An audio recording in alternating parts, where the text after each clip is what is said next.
equal to the starting ji set? जो है starting Okay. ঠিক আছে। আর আরেকজন যে জয়েন করবে তাতে কিছু আমাদের করতে হবে না, অটোমেটিক জয়েন অটোমেটিক হবে। হ্যাঁ।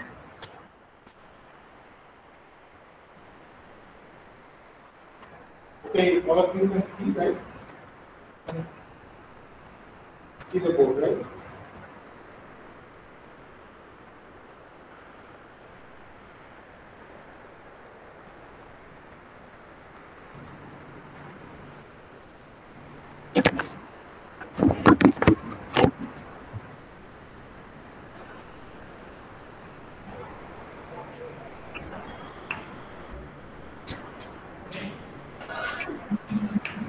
Okay,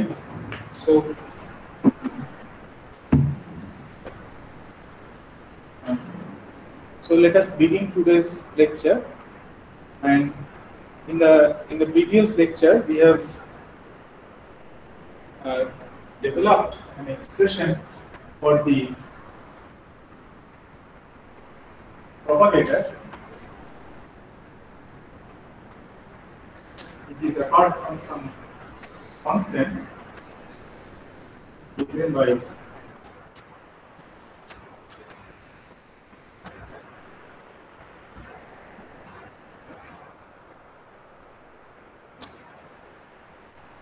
this was the path integral representation for this propagator that we have derived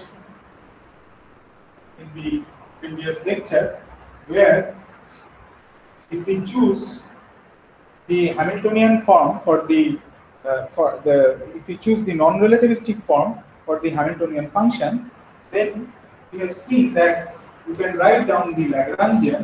The Lagrangian becomes by 2 dot square minus d of q. So this form of the Lagrangian will arise only if we choose the non-relativistic form for the Hamiltonian function. This was the expression, path integral representation for the propagator that we have already derived in the previous class. Not only that, we have also obtained the expression for the propagator for the free particle case, in which we set the potential to 0. Vq is equal to 0. And for that, we have obtained the following expression for the propagator. The expression for the propagator for the free particle case is of this form: m by 2 pi I h bar t l to the power of I by h bar q minus q bar, where m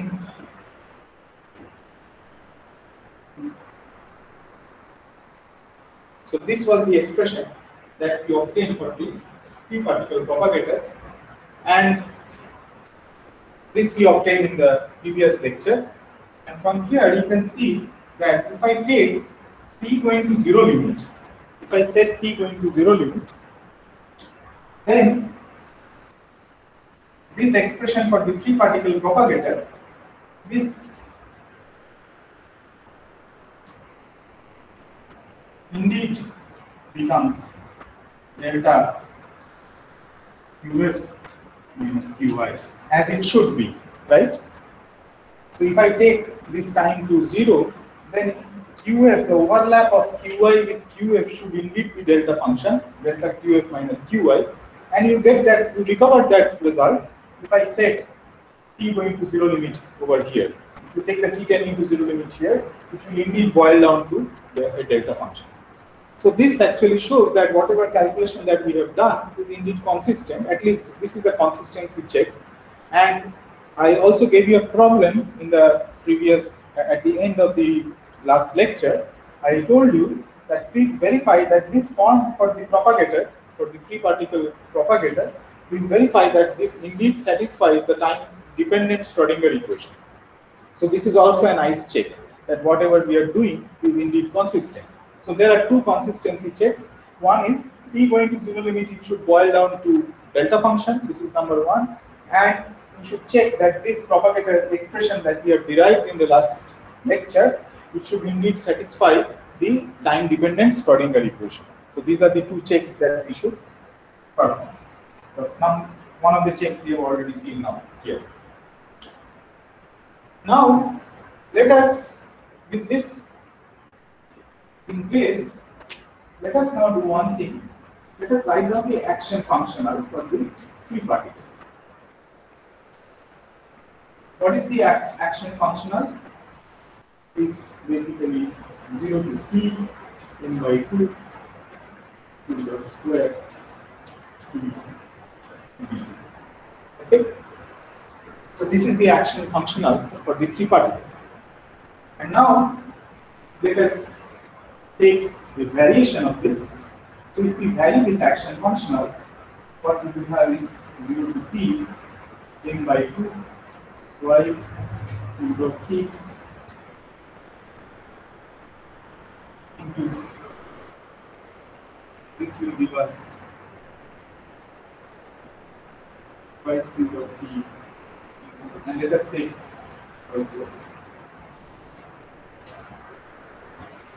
Or if you don't take this, then this will give us delta of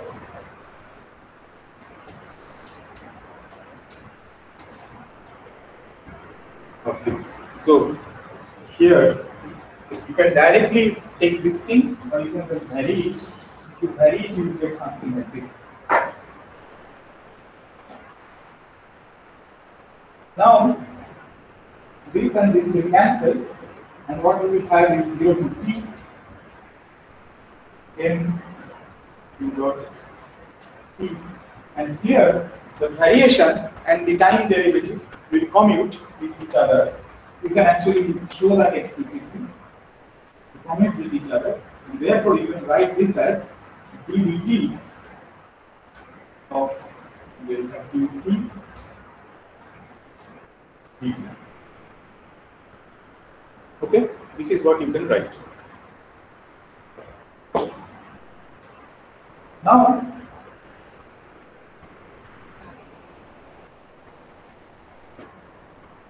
you can pull out the m outside with an integral over dt, and what you can do now is, this is dt of e dot t delta t minus, so this is a total derivative term, total time derivative. Now we have to subtract the extra term, we have q dot t delta t. Okay, so this is what we have.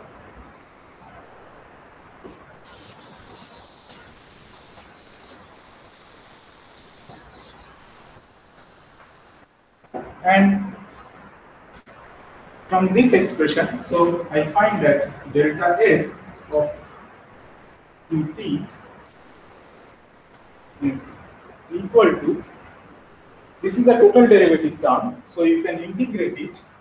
If I integrate this out, you will have q dot t delta qt from 0 to t, and this will give us minus integral 0 to t to double dot t delta.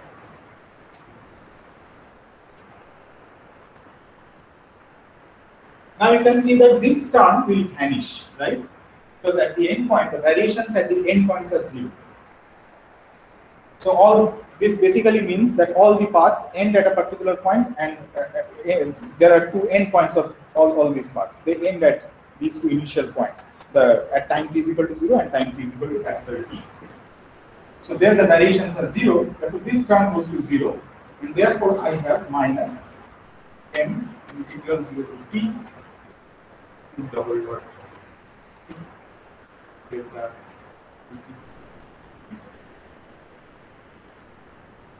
So this is what we have, and now this t is basically a dummy index, right?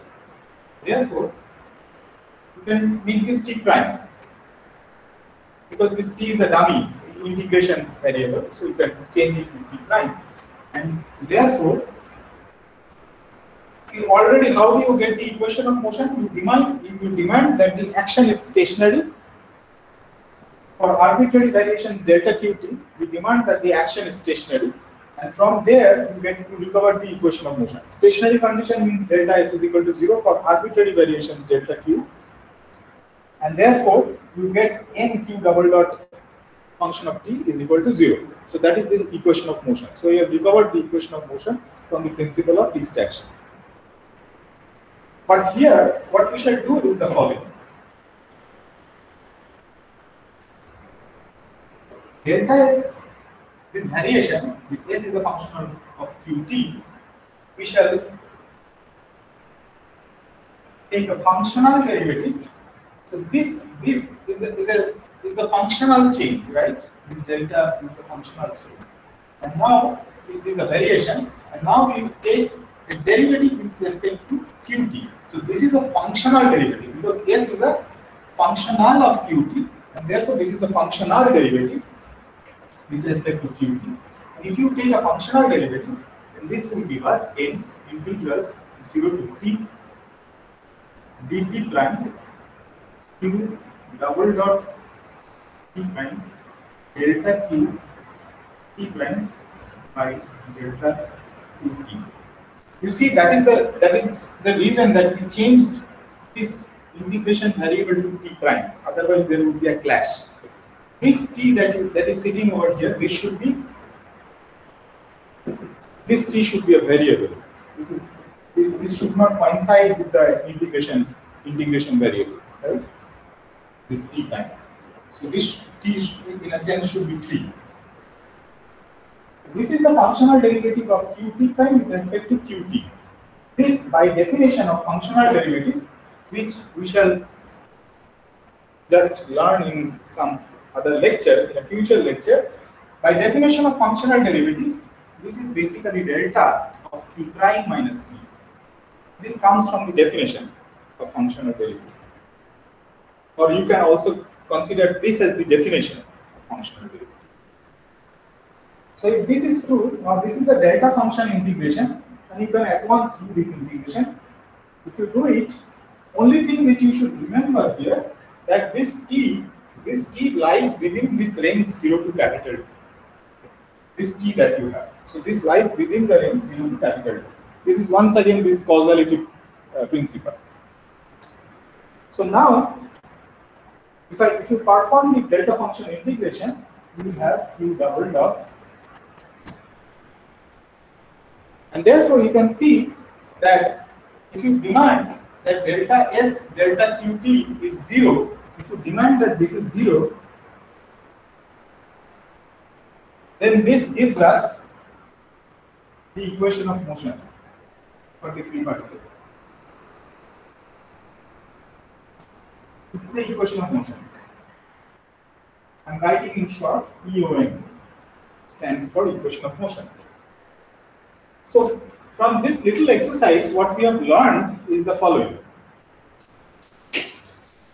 We have learned that, first of all, we have learned how to take a functional derivative. This is number one. So, this is your definition. Delta q, delta t prime, delta qt is a delta function. It's a functional derivative. And not only that, we have learned that delta s qt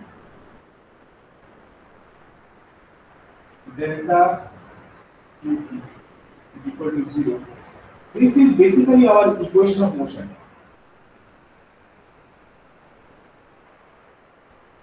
This is the equation of motion.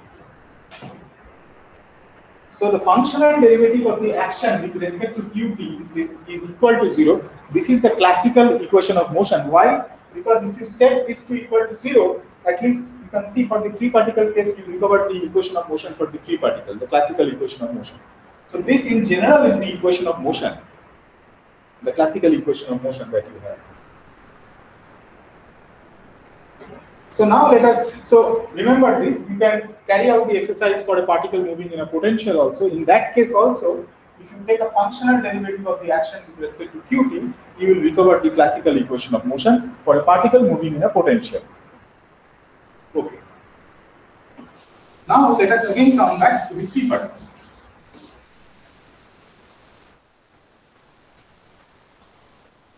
Free particle case.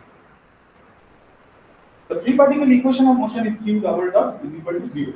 So if I integrate this will be equal to some constant v. This is a constant of integration. Let us integrate this one more time. This will be vt plus some constant, integration constant a. This is trivial. All of us know that for a free particle, the trajectory of a free particle will be a straight line, and that is what we have. Now let us put the initial conditions. At time t is equal to 0, q 0 is qi, right? This immediately gives us, this implies that a is equal to qi. This constant gets determined qi, and not only that, at time t is equal to capital T, q at capital T, these are the endpoints, this is qf.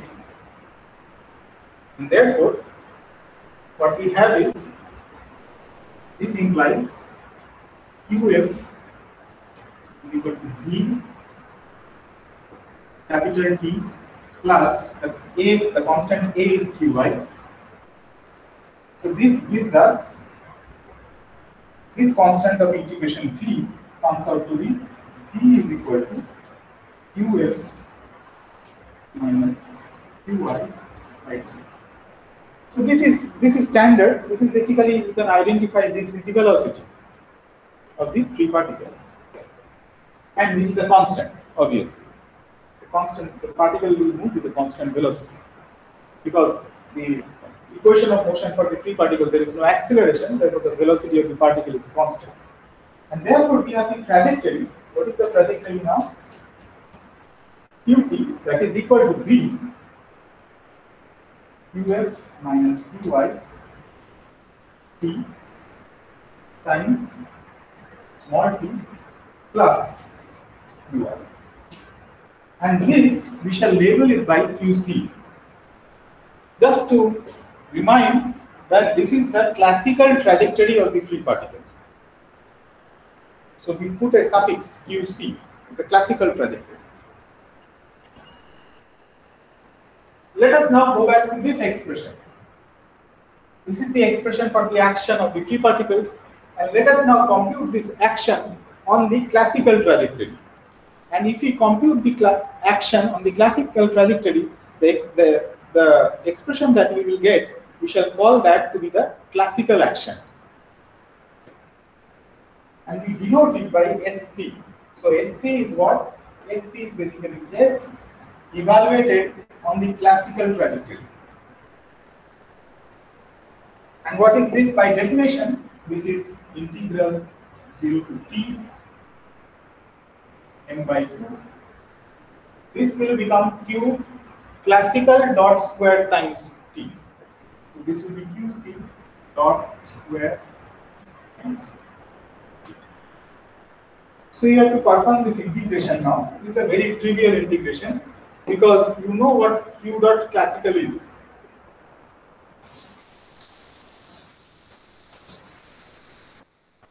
We know that q dot c t, actually this expression itself is nothing but the velocity which is given by this expression. This is qf minus qy by t.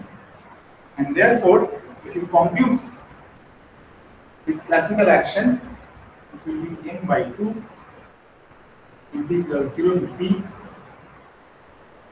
q dot square, so that will be by t square, this will be t square qf minus qy, this is a constant, whole square times dt. So this is actually trivial, you will get just a capital T from this integral, and this will give us m by 2 capital T qf minus qy. So this is the action calculated on the classical trajectory. So we call this action to be the classical action of the free particle. Now, please recall the expression for the free particle propagator. If you recall the expression for the free particle propagator, you will at once see that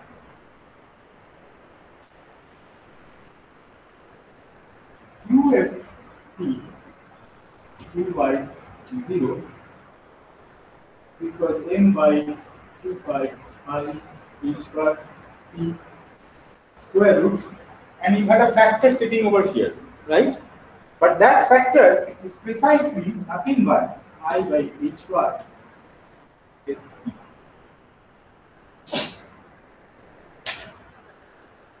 So the factor that you had in the exponential factor that you had is nothing but e to the power of I by h bar times the classical action of the free particle. So this is something very interesting, because you see that this is something quantum mechanical in nature, because this is the probability amplitude of transition from the point qi at time t is equal to 0 to the point qf at time t is equal to capital T. But that probability amplitude actually depends on this classical action. Obviously, there is a factor, there is a prefactor in front. This is also very important. This factor is very important, but still, it actually depends on the classical action. This is something very interesting.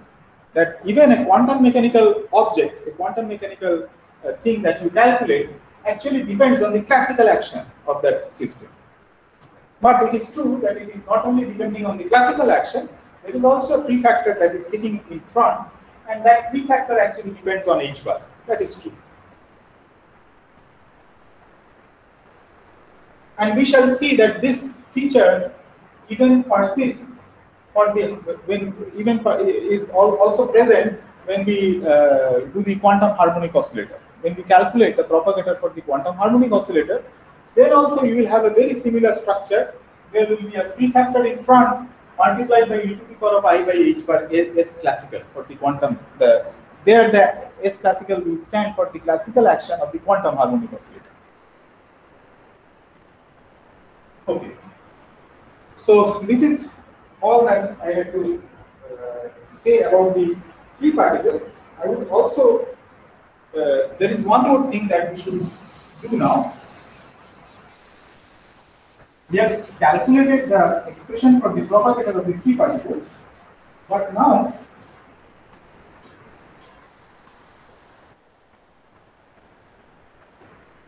we should also check.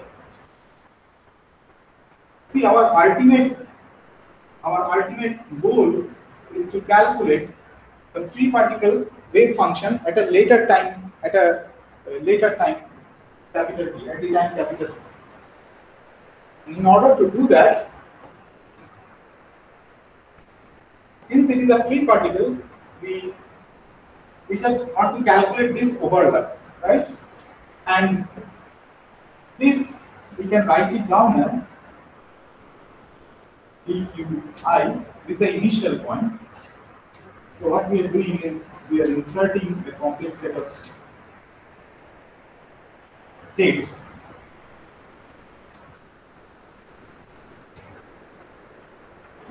This is what we have. We know the expression for the free particle propagator. We also know that this should be a plane wave, because we have already calculated this. This is nothing but 1 by 2 pi h bar square root 1 by 2 pi square root, and this will be e to the power of I by h bar p. So this we know. This is an integral from minus infinity to plus infinity. This also we know. This expression also we know, and that is sitting here. That is here. And if you put in that expression over there, then this will give us dqy and by I h bar t square root e to the power of I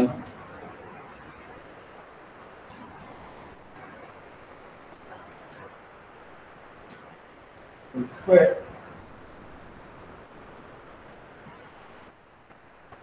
and you will also have this factor by h bar e to the power of I by h bar t. So that is what we have, and therefore you can take this factor outside. So this will become 2 pi I h bar capital T, and then this will be an integral from minus infinity to plus infinity dqy to the power of I n by 2 squared exponential I by h bar qy. Now you can do this integral at once because this is a Gaussian integral over qy. So you can do this integral, and at the end of the day, what you will get the following.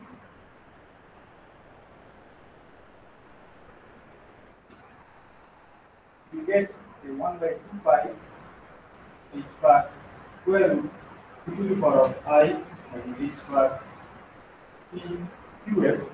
Not only that, you also have, see, this is a Gaussian integral over qy. So you will get, when you integrate, this will become a Gaussian integral over p, and this will give us e to the power of minus I by h bar p square by 2m times capital T, as it should be. This is the result which you should recover, because you know this should be a plane wave, but this plane wave should be, there should be this time evolution operator also, and that time evolution operator should go as e to the power of minus I by h bar energy times time, and the energy of the free particle, you know, that should be, that is p square by 2m for a free particle, and the time of evolution, it evolves through a time t, therefore you have this factor of p sitting over here. If you do this integration, you will precisely get this result. You should check this result yourself. You do the Gaussian integral and you get this result. So this is another problem that I give to you. Just complete the steps.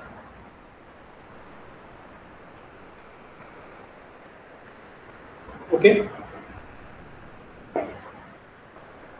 Other way around, you could have calculated this propagator in a very easy way. What you could have done is, you know that the propagator, if you write a propagator, this propagator as something like this, if you write it something in this form, a function of p into e to the power of I by h bar s classical, where s classical you can calculate, we have calculated actually. If you write this propagator and decompose this propagator in this way for the free particle, where this is some unknown function of time capital T, then you could have, you see that you have this expression, right?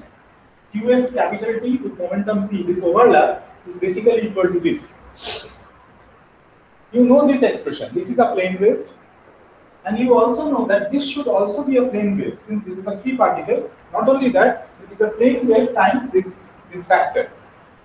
Okay? So this you know this, and you know this up to this function. This function you don't know, a function of t. This is an unknown function. So you just substitute this over here. The unknown function is independent of the integral. If you say that this should be independent, I have taken it, I have decomposed this in a way so that all the q dependence is hidden in this classical action. There is no q dependence over here. So you can take the factor of at outside, You can do the Gaussian integral and equate these two expressions, and you can determine that this unknown factor is precisely this. This is a very small exercise. This also you could have performed. You can just check that you can actually recover this factor, unknown factor, by doing this simple calculation.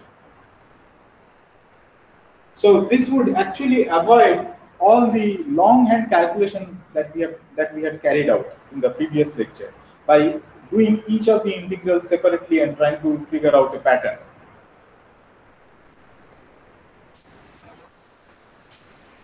And finally, see, for the free particle case is extremely trivial.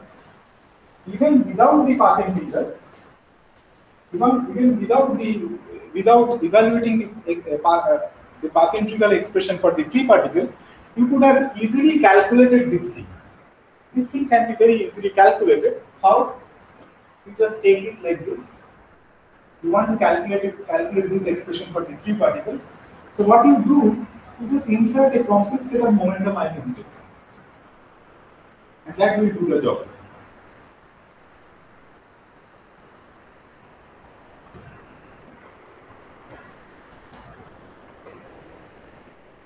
See, now we are not evaluating any path integral. We have taken this propagator, and since it is a free particle, you can always insert a complete set of momentum eigenstates, that is irrespective of the fact whether it is a free particle or not. But now, since this is a free particle, you know precisely the expressions for this and this. These are all plane waves. So you can write this down as integral from this to this, dv. This will be 1 by, there will be two factors of this 1 by square root 2 pi h bar. So this will become 2 pi h bar. And then we will have 2 to the power of I by h bar e square by 2n capital T, e to the power of I by h bar e and f, and this will give us qf minus, because this is just a complex conjugate of this thing, so we will get this. Once again, you can see that this is a Gaussian integral over the momentum p. Perform the Gaussian integral, you will precisely get the expression for this that we had calculated in the previous lecture from the path integral representation of the propagator. That was a very long calculation, but in the free particle case, you can do it very easily. In just one step, you will get it by inserting a complete set of momentum eigenstates. So that's all for the about the free particle that we had to discuss. Now we shall discuss some more properties of path integrals, some very interesting properties of path integrals. So at this point, I will just pause a little bit. So if you have any questions at this point, you can just ask. I'll pause for 2 minutes. Sir, Yes. so in the expression of propagator, we get that propagator is equal to propagator is a quantum term, and we get the classical action. Is Yes. it just a coincidence, or it has something deeper meaning in physics? It basically tells you that this is the probability amplitude of transition, as I mentioned previously, from this to this, from this position eigenstates, right? That is the definition of the propagator. That is how you define it. And in this case, at least for the free particle, we get something like this. Depends on the classical action, and there is a p factor over here, which depends on h bar. So this is truly quantum mechanical. This is also quantum mechanical because there is a h bar sitting over here, I by h bar. But the interesting thing is that this is not the full action, but this is rather the action calculated on the classical trajectory of the particle. Now you will see that even for the harmonic oscillator, you get such a decomposition. But for other things, it will not be exactly e to the power of I by h bar s classical. There will be some other correction terms, but those correction terms will also depend on the classical trajectory of the particle. That is true. Here in this case, at least for the free particle and for the harmonic oscillator, the path integral can be solved exactly. It is an exact solution here. And in the exact solution, we find that it depends on the classical action of the particle. What it tells is that it basically tells us that the dominant contribution to this propagator will come from the classical path. The quantum paths will contribute, but the dominant contribution will come from the classical path. The maximum weightage will come to the maximum weightage to the probability amplitude will come from the classical trajectory of the particle. So at least for the free particle and the harmonic oscillator, this is the feature. This is the general feature that you will have. It is not merely a coincidence. The physics is that maximum contribution comes from this classical path, and then you will have higher order corrections. You will have higher order extra terms arising here. This is something that is related to the saddle point approximation. So it basically tells, or the stationary phase approximation that we have already discussed in the earlier lectures. It tells you that the saddle point approximation basically tells you that the maximum contribution to the integral, we will discuss the saddle point approximation. Suppose you have something like this, and then you integrate over dx. We'll discuss this kind of thing in the subsequent lectures. It tells you that if you want to evaluate integrals of this form, it tells us that the trick is that the dominant contribution to this integral will come from the point where this fx is stationary. So that will give you the dominant contribution. In this case, the action sits over here in the path integral expression. If you recall, it is e to the power of I by h bar s functional of qt. So the dominant contribution to the path integral comes from the point where the action is stationary. Action stationary means it is del s del qt is equal to 0. So that is the classical equation of motion or the classical trajectory. So the saddle point approximation basically tells us that the dominant contribution comes from this to the path integral comes from the saddle point, right? So in any kind of thing, in any kind of potential, if you do perturbation theory, then you can do the perturbation theory only when your coupling constants for the higher order terms that you have in the Lagrangian are small. Then the dominant, it says that the dominant contribution will come from the saddle point, and that will always give you this term. But there will be corrections in those cases. For example, the anharmonic oscillator, there will be corrections. But it turns out that in case of the free particle and even for quadratic potentials, for example, quadratic potential means quantum harmonic oscillator, the saddle point approximation gives you the exact result. So there are all the correction terms that you have here, those are 0. So if you have carried out this calculation by a saddle point approximation, that will give you an exact result. And if you carry out exactly, you will get this result. So this is not merely a coincidence. And physically, it tells us that the maximum weightage to this propagator, this quantum mechanical object, will come from the classical path. And all the correction terms that you have, those are basically contributions to the probability amplitude due to fluctuations around this classical path. So it basically means that if I go from this point to say another point within this Eisenbos center, then in principle there can be a path which can go from this point to this point. So the 2 points are in the Eisenbos center. There can be a path which takes you from this point to the moon, and from the moon to the final destination, which is once again inside the Eisenbos center. So this path is also possible. So from here to moon, and from moon to this point, the final point. But the thing is that particular path deviates a long way from the classical path, right? But the contribution coming to the probability amplitude from that particular path will be very, very small. It will contribute. In order to get the probability amplitude from here to here, it will contribute. You have to take all possible paths around the classical path, but the classical path will give you the maximum contribution. all other paths are also important to get the total contribution to the probability amplitude. But in principle, those paths will give you those paths are, the weightage of those paths will be very small. Okay, so I think we can now proceed further. So now we shall try to see some properties of these path integrals.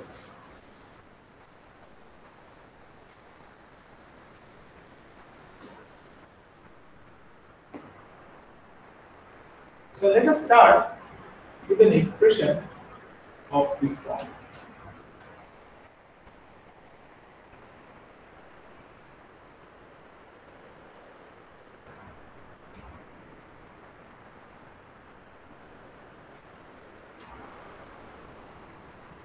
So these are matrix elements, right?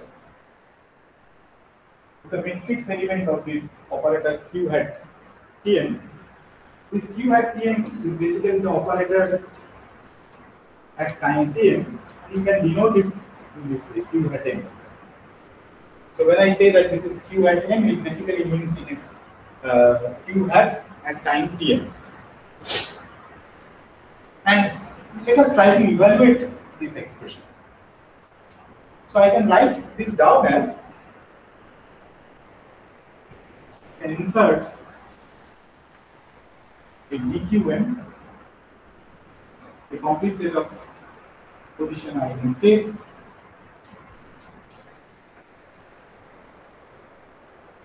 and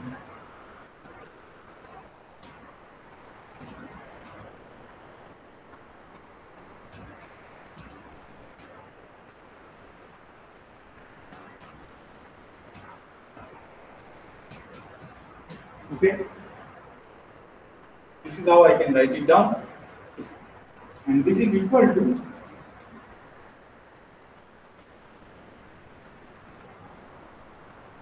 once again note that this acting on this thing will give you this eigenvalue.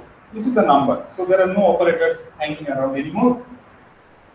In this I can write what remains is the following.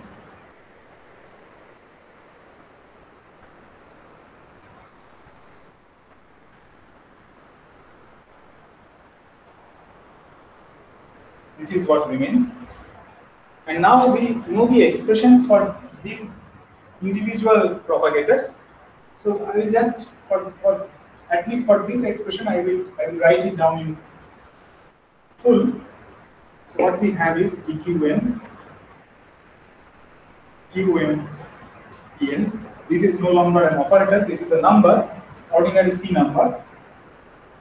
And what this is basically, if you write it down, this will be dq n minus 1 dot dot dot to dq n plus 1 e to the power of I by h bar integral Tn yes L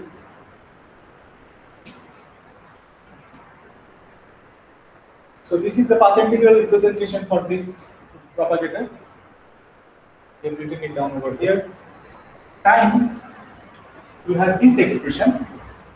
So this expression will be dq1 to, or you can write it down as dq n minus 1 to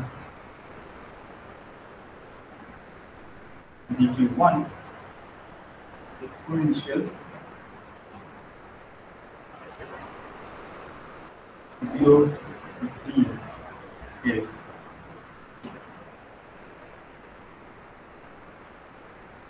Okay, we have just put in the expressions for the propagators, the path integral representations for the propagators.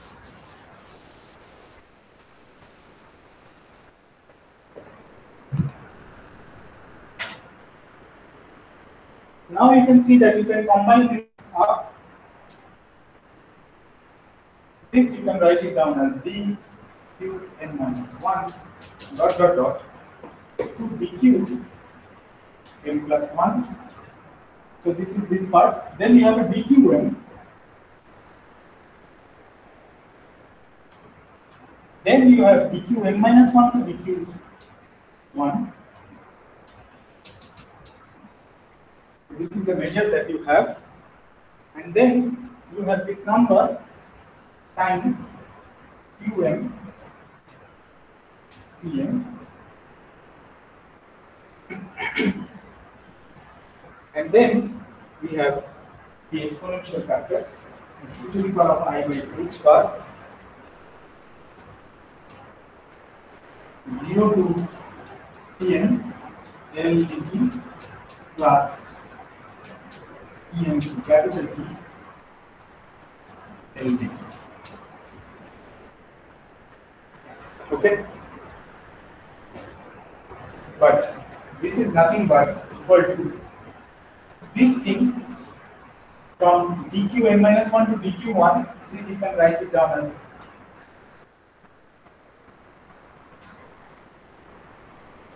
is the full path integral measured now, dq.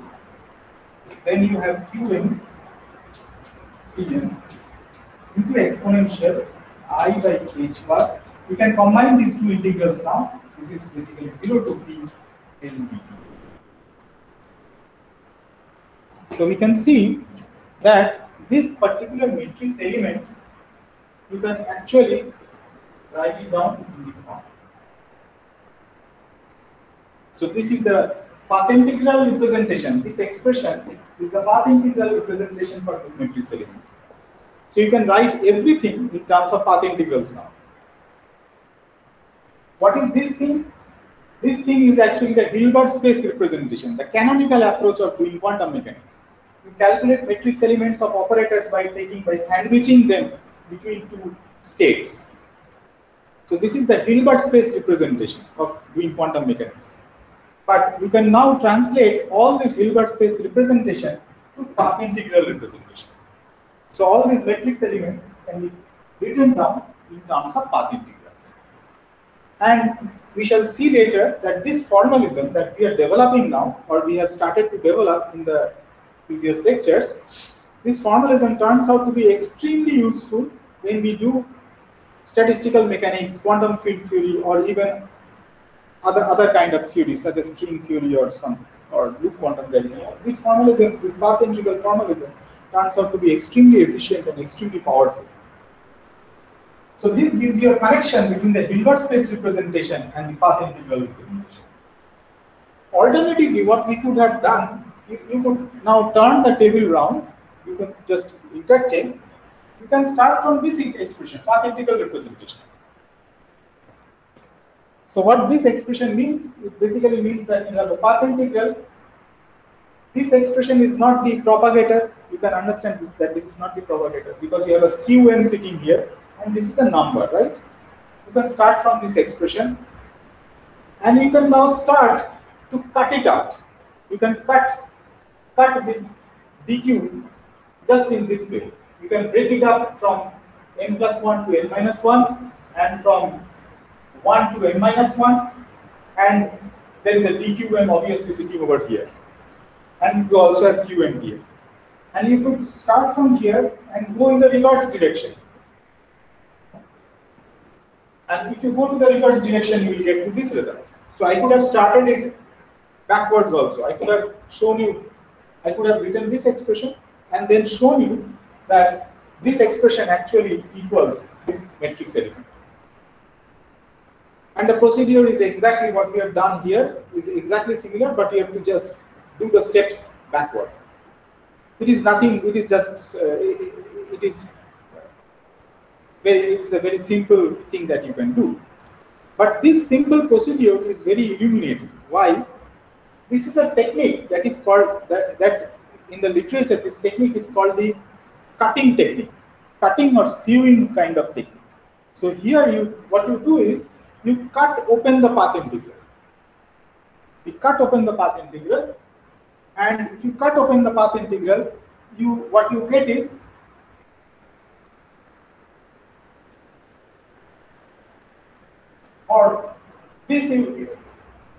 rather you can say that at this level, if I start from this that we have done already, this is the cutting kind of thing.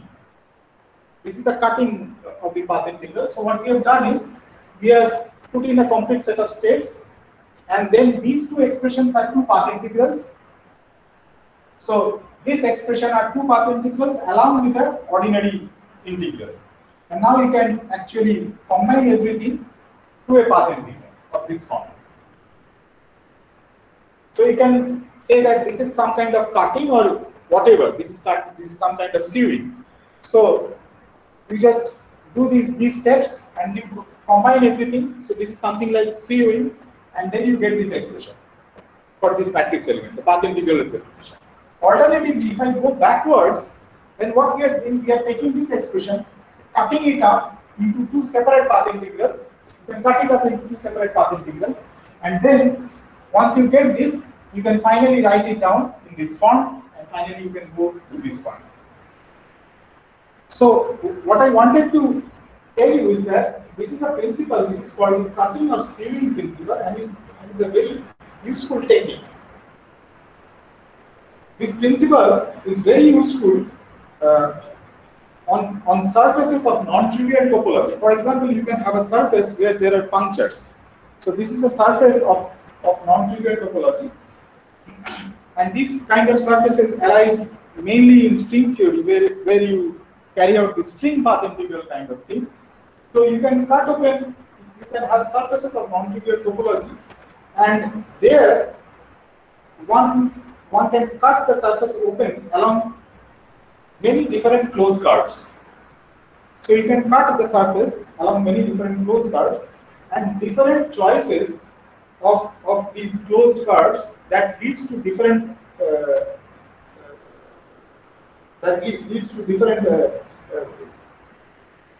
topologies. You can take a surface, you can cut it along a particular closed curve. You can cut the same surface along a different closed curve also, and different choices will give us different Hilbert space representations of a given amplitude. So this is a very useful technique, this cutting or sewing principle. This is a very useful technique that you can employ in many other places also, where you have surfaces of non-trivial topology. So please remember this cutting or sewing principle. And here we don't encounter any surface. So here it is quite trivial, but still this principle is quite nice. You can basically, for example, I will show you quite a few examples now. But one of the examples, a trivial example, goes like this. You take the propagator like this, Q(y0) is the propagator, and now you insert this thing, UFT, Q(0),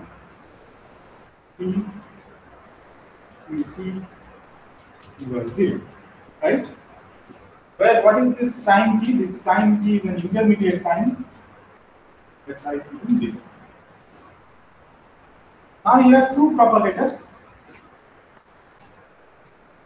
So this propagator, I can write it down as dq. This is a path integral representation. This will be from qt. So that is why you can see now the boundary conditions become very important.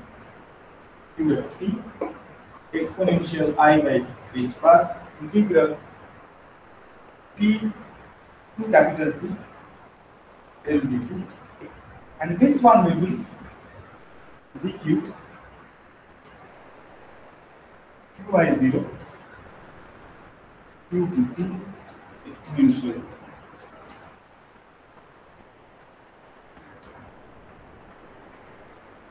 So what you can see from this simple exercise is the following: that you have a propagator from Qi0 to Qft.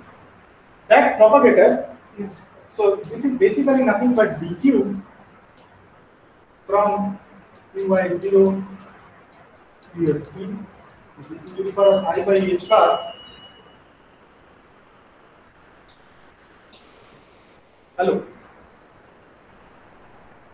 না আমি ক্লাসে আছি, আমি আসছি, আমার হয়ে গেছে।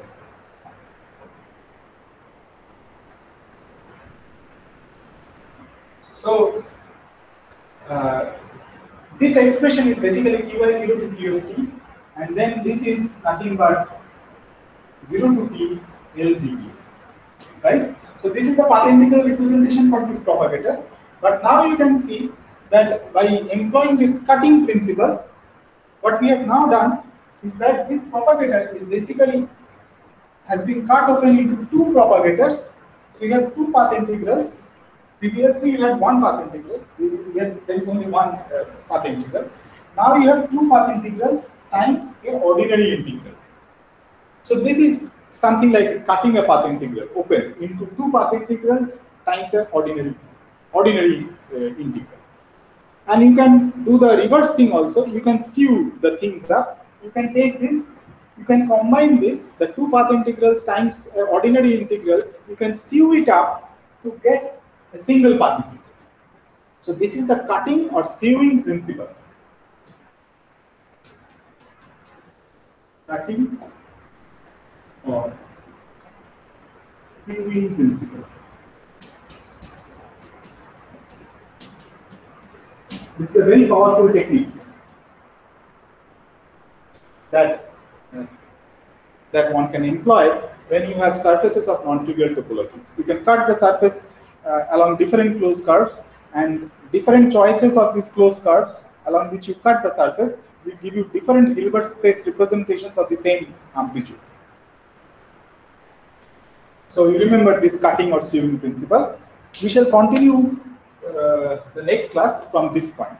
So I would like to end today's discussion at this point. Thank you very much.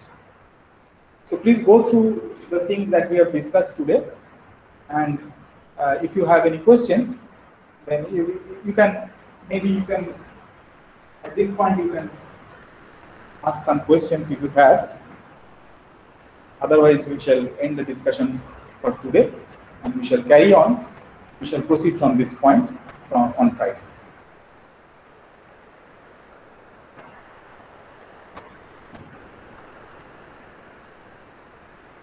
Also, please do the intermediate calculations that I told you to carry out.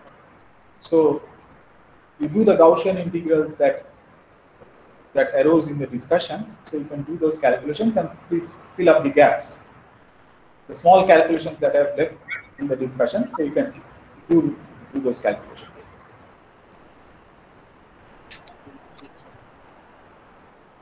Okay. Please, sorry. Can you just be a bit louder?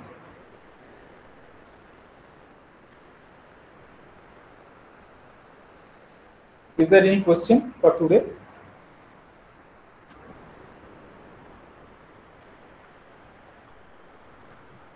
The only problem that is there is that I cannot see you in the class. So if you have any questions, you can also email to me. I can answer your questions there. Okay. So thank you very much. Yes. No question, just you don't need to send those to ipsd2.snb@gmail.com. You can just grant access to that email, and everyone will be able to see it. Okay, I shall try to do it, but you see, sometimes I get very confused with those things, but I shall try to do it. I shall try to share the video, the links for these videos in the email that you have sent to me. Sir, you don't. I am saying that you don't need to send those. If you just grant access for that particular email ID, it will be enough. But how do I do that? Sir, someone of us will try to access it, and there will be a notification in your computer or phone. Okay, I shall try to do it. Okay, if that works, then that is fine. Okay. Okay. Okay. So let's aim for today, right? Okay.